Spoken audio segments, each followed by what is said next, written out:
नमस्ते दोस्तों, आज हम बात करेंगे स्टमक रिलेटेड 3 कॉमन प्रॉब्लम्स के बारे में, जो है डिस्पेप्सिया, गैस्ट्राइटिस और हाइटल हेरेनिया। तो चलिए सबसे पहले बात करते हैं डिस्पेप्सिया के बारे में। Dyspepsia means indigestion. कई बार खाना खाने के बाद या पानी पीने के बाद हमें एब्डोमिनल के ऊपर की साइड चेस्ट में पेन जैसा लगता है, कुछ डिस्कम्फर्ट फील होता है, जिसे डिस्पेप्सिया कहा जाता है। डिस्पेप्सिया 2 टाइप्स के होते हैं, एक होता है ऑर्गेनिक डिस्पेप्सिया और दूसरा होता है functional dyspepsia. Organic dyspepsia means किसी और डिसीज की वजह से हमें इंडाइजेशन होना, जैसे कि peptic ulcer, stomach cancer, reflex या कुछ मेडिसिन की वजह से भी हमें इंडाइजेशन जैसा फील होता है। और फंक्शनल डिस्पेप्सिया जो हमारी गलत लाइफस्टाइल और खाने की गलत हैबिट की वजह से होता है। बहुत बार थोड़ा सा भी खाते हो या थोड़ा सा भी पानी पीते हो, आपको बहुत हैवीनेस फील होती है, अनकंफर्टेबल फील होता है। कई बार चेस्ट में और स्टमक में इरिटेशन, बर्निंग सेंसेशन या पेन होता है, या तो वॉमिटिंग और नोजिया जैसी भी फीलिंग होती है। तो ये सारे सिम्टम्स डिस्पेप्सिया के हैं। अब ये इंडाइजेशन की प्रॉब्लम क्यों होती है, मुझे पता है कि आप सबको पता है, फिर भी मैं आपको वापस याद दिला देती हूँ कि main cause of indigestion is over eating. इसके अलावा आप फूड को प्रॉपरली च्यू करके नहीं खाते हो, या तो बहुत ज़्यादा रो फूड खाते हो, या तो अनकुक्ड फूड खाते हो, तभी भी इंडाइजेशन की प्रॉब्लम हो सकती है। इसके अलावा बहुत लोगों को ऐसी आदत होती है कि जो खाने के साथ पानी पीते हैं। बहुत ज़्यादा पानी खाने के समय पे पीने से भी आपको इंडाइजेशन की प्रॉब्लम हो सकती है। इसके अलावा एक्सेस स्मोकिंग और अल्कोहल की वजह से भी ये प्रॉब्लम हो सकती है। और क्या आपको पता है कि हमारा मन और डाइजेस्टिव सिस्टम एक दूसरे के साथ कनेक्टेड है। जेलसी, फियर, एंगर, एंजाइटी जैसे कई इमोशंस की वजह से भी हमें इंडाइजेशन प्रॉब्लम हो सकती है। ये इंडाइजेशन की प्रॉब्लम उम्र के साथ बढ़ती है, और जब ये प्रॉब्लम बार बार होती है तो हमारी क्वालिटी ऑफ लाइफ भी कॉम्प्रोमाइज हो सकती है, और लंबे समय के बाद हम मालनरिश भी हो सकते हैं। तो आइए जानते हैं कि ये डिस्पेप्सिया से बचने के लिए हमें कौन सी बातों का ख्याल रखना चाहिए।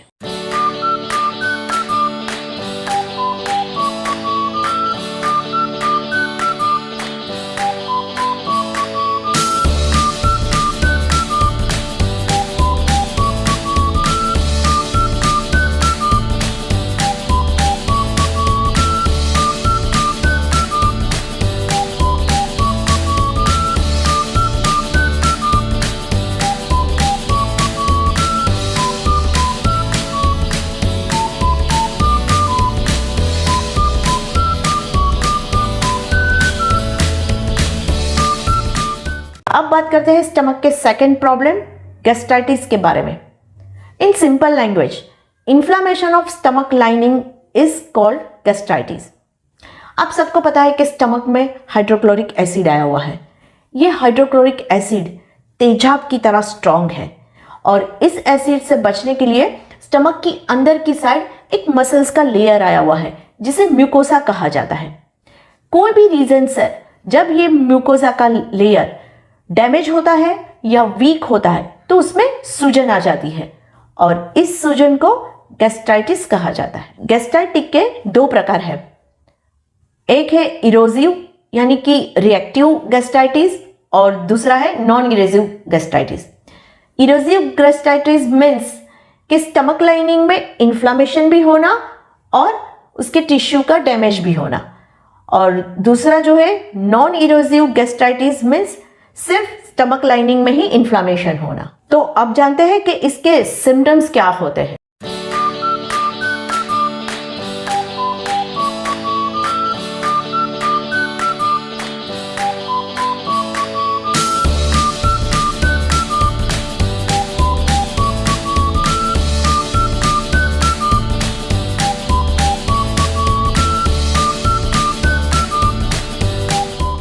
यहाँ पे सवाल ये उठता है कि ये गैस्ट्राइटिस होता क्यों है। तो मैं आपको बता दूं कि एच पाइलोरी बैक्टीरिया और non steroid anti inflammatory drugs, ये 2 मेन रीजन है गैस्ट्राइटिस के। इसके अलावा भी बहुत सारे रीज़न है, जैसे कि alcohol abuse, auto immune disease, bile reflex, medications and physical stress. अगर हम गैस्ट्राइटिस की सही ट्रीटमेंट नहीं लेते हैं तो बहुत सारे हेल्थ कॉम्प्लिकेशंस होने के चांसेस है, जैसे कि peptic ulcer, bleeding ulcer, anaemia, peritonitis, gastritic cancer etcetera. तो अब जानते हैं कि हाउ टू प्रिवेंट गैस्ट्राइटिस।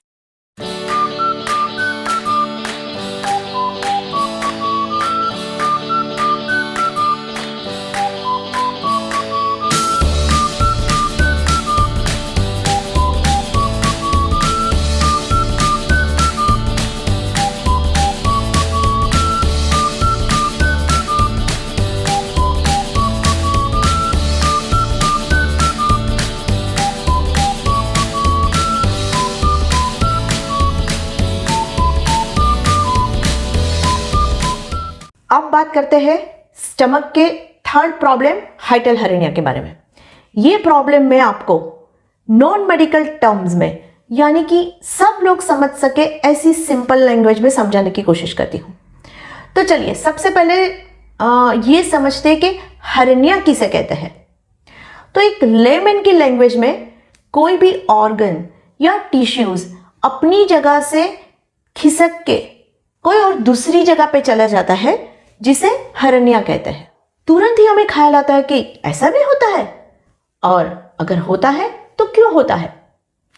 चलो मैं आपको याद दिलाती हूं कि मैंने आपको बताया था कि एब्डोमेन के अंदर बहुत सारे ऑर्गन्स आए हुए हैं।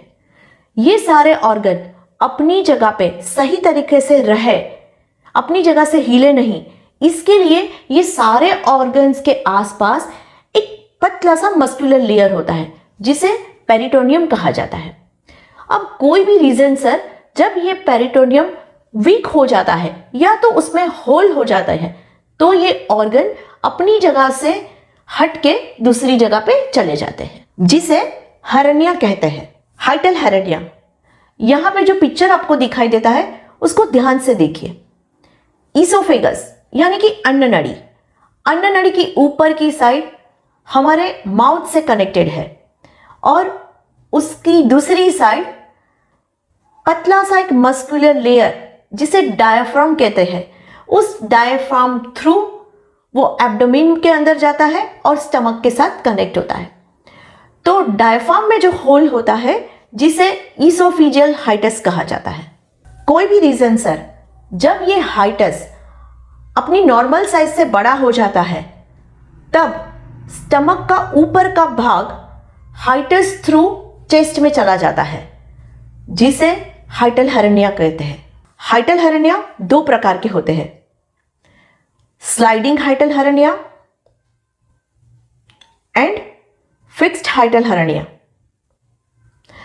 जब यह हाइटल हेरेनिया छोटा होता है तो हमें महसूस नहीं होता है, लेकिन जब यह हाइटल हेरेनिया बड़ा होता है तो जानते हैं कि इसके सिम्टम्स क्या होते हैं।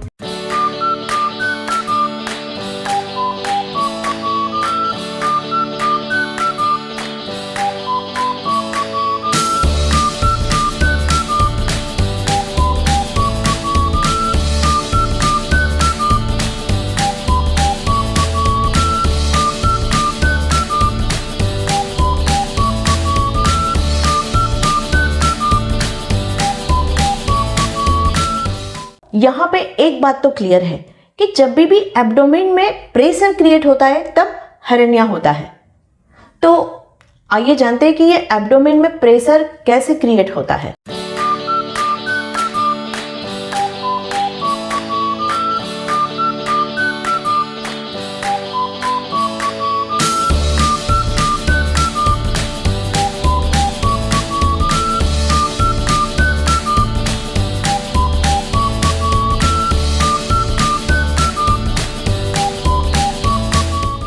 तो अब ये जानना बहुत जरूरी है कि हाइटल हेरेनिया से कैसे बचा जाए।